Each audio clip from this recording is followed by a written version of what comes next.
부산대학교 국가지정외상센터가 우리나라 최고 수준의 센터이므로 이번 사건에서 이재명 대표는 부산대에서 수술을 받는 게 본인의 말을 지키는 것이었습니다.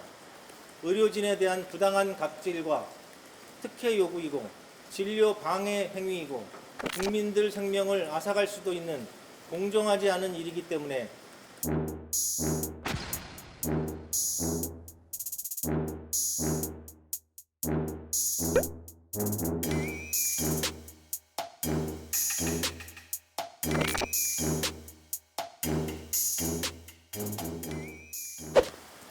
민주당 이재명 대표는 2021년 12월 대통령 후보로서 민주당 중앙당사에서 의료체계와 관련된 다음과 같은 공약을 발표했습니다.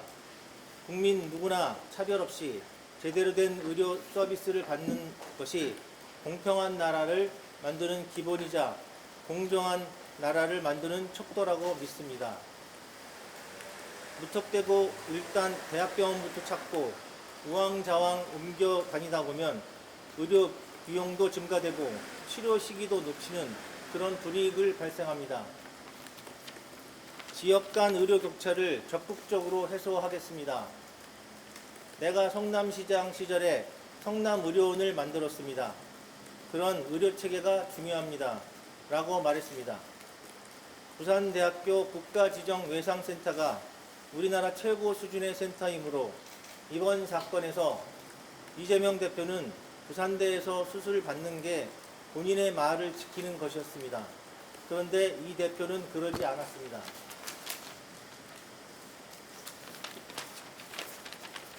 사건이 나자 민주당 정청래 의원은 목은 민감한 부분이라 후유증을 고려해 잘하는 곳에서 해야 한다고 했습니다.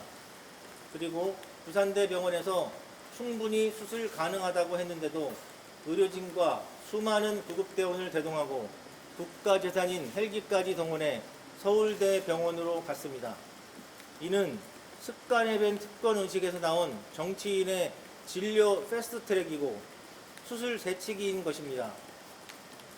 대한소청과의사회와 평택시 의사회장 변성준은 이재명 대표와 같은 정치인들의 행태가 의료진에 대한 부당한 갑질과 특혜 요구이고 진료 방해 행위이고 국민들 생명을 앗아갈 수도 있는 공정하지 않은 일이기 때문에 대한민국 의료체계와 국민 건강을 위해 일단 사건의 진실을 밝히고 문제가 있다면 반드시 시정하고자 고발에 나서게 되었습니다.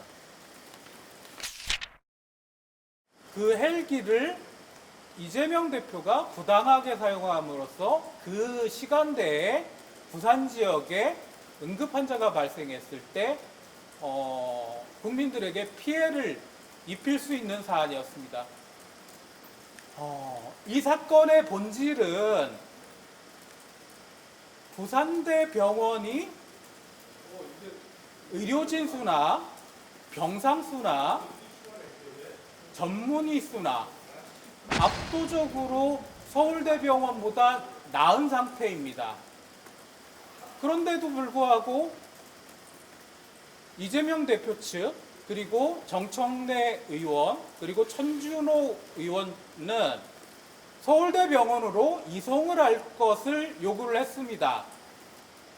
그 새치기로 인해서 이 순간에도 죽어가고 있는 암 환자도 있고 죽어가고 있는 외상 환자도 있습니다. 과연 이게 공정하고 정의로운 대한민국인가? 그것에 대해서 근본적인 회의를 느껴서